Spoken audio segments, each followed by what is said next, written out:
اللہ الرحمن الرحیم یا ایھا الذین آمنوا اطیعوا اللہ ورسولہ ولا تولوا عنہ وانتم تسمعون۔ یہ سورہ انفال کی ایک آیت ہے۔ اللہ پاک فرما رہے ہیں اے ایمان والو، تم اللہ اور اس کے رسول کی اطاعت کرو اور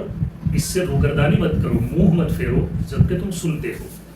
اس میں اللہ پاک بڑے واضح الفاظ میں ایمان والوں سے مخاطب ہو کر یہ بات سمجھا رہے ہیں کہ ایمان والا تو اصل میں وہی ہے جو اللہ اور اس کے رسول کی پوری اطاعت کرتا ہے۔ یہ نہیں کہ ایک طرف تو ایمان لانے کا اعلان کرتا ہے، ایک طرف تو اپنے آپ کو مسلمان ظاہر کرتا ہے، ایک طرف تو اپنے آپ کو کلمہ گو کہتا ہے، لیکن دوسری طرف اللہ کے احکام کو اور رسول صلی اللہ علیہ وسلم کی تابعداری سے اپنے آپ کو دور لے جاتا ہے، اس سے منہ موڑ لیتا ہے۔ تو یہ چیز جو ہے اللہ کو پسند نہیں ہے۔ اسی کے ضمن میں جو ہے مفسرین نے بہت ساری باتیں لکھی ہے، جیسے کہ منافقین جو تھے نا اس زمانے میں، ان کی بھی یہی صفت بیان ہوئی ہے احادیث کے اندر کہ منافق جو تھے وہ کیا تھے کہ بات تو ساری سن لیتے تھے، رسول اللہ صلی اللہ علیہ وسلم کی مجلس میں اگر بیٹھتے تھے اور ساری باتیں سن لیتے تھے اور وہاں پر جو ہے منہ بھر کے کہتے بھی تھے کہ ہم جو ہے اس بات کو مانتے ہیں، لیکن دل سے وہ اس بات کو تسلیم نہیں کرتے تھے، دل سے جو ہے اس بات کو ایکسیپٹ نہیں کرتے تھے، اور مطلب سن تو لیتے تھے، اسی لیے اللہ نے کہہ دیا کہ حالانکہ تم سنتے ہو، جب تم سن لیتے ہو پھر منہ کیوں موڑ لیتے ہو؟ تو منافقین کیا کرتے تھے کہ سن تو لیتے تھے لیکن اطاعت سے منہ موڑ لیتے تھے، اللہ کے رسول صلی اللہ علیہ وسلم کی بات کو ماننے سے جو ہے روگردانی کر لیتے تھے۔ تو اس چیز کو اللہ نے ایڈریس کیا ہے کہ ایسا نہ ہو، بلکہ پوری اطاعت کرو، چاہے جس معاملے میں تمہیں جس چیز کا حکم دیا جائے اس کو فوراً تسلیم کر لو اور اس پر عمل پیرا ہو جاؤ، اس پر عملی قدم اٹھانا شروع کر دو۔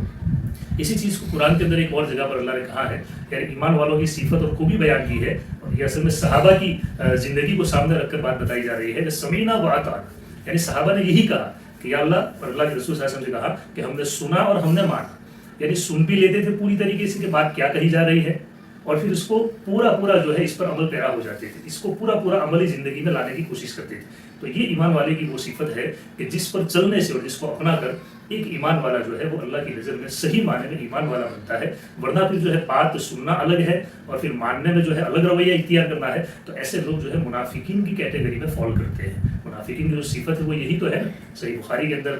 مطلب بات بیان ہوئی ہے منافقین کے بارے میں کہ ان کی 3 علامتیں ہیں، 3 نشانیاں ہیں، 3 signs of hypocrite persons۔ ایک تو کیا ہے کہ وہ جب بات کرتے ہیں تو جھوٹ بولتے ہیں، دوسرا جو ہے وعدہ کرتے ہیں تو وعدہ خلافی کرتے ہیں، اور تیسرا جو ہے امانت رکھی جاتی ہے تو امانت کے خلاف یعنی امانت میں خیانت کرتے ہیں۔ تو یہ تینوں صفتیں منافقین کی ہے۔ اب ایک ایمان والا جب بات کو مانتا ہے کہ مجھے سچ بولنا ہے، جب بات کو سنتا ہے کہ مجھے امانت کی حفاظت کرنی ہے، جب بات کو سنتا ہے کہ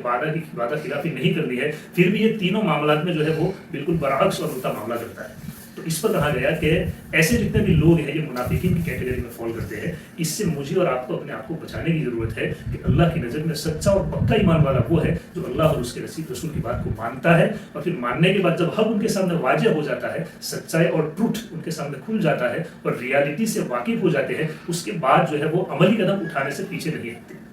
ایک بات کو میں آج تک نہیں جانتا تھا کہ حق کیا ہے اور جھوٹ کیا ہے، لیکن اب میرے سامنے واضح ہو گیا کہ یہ بات حق ہے، یہ بات جھوٹ ہے۔ تو جب میں نے جان لیا اور میں نے سن لیا تو اب مجھ پر یہ فرض ہے، مجھ پر یہ لازم ہے کہ جو حق میرے سامنے کھل گیا ہے اللہ کی طرف سے، اس حق کو میں فالو کرنے والا بنوں اور اس حق کے راستے پر میں اپنے آپ کو چلانے والا بنوں، اور جو جھوٹ تھا اس کو آج تک میں سچ سمجھ رہا تھا اس کو میں چھوڑنے والا بنوں۔ اللہ پاک ہمیں عمل کی توفیق عطا فرمائے۔ السلام علیکم۔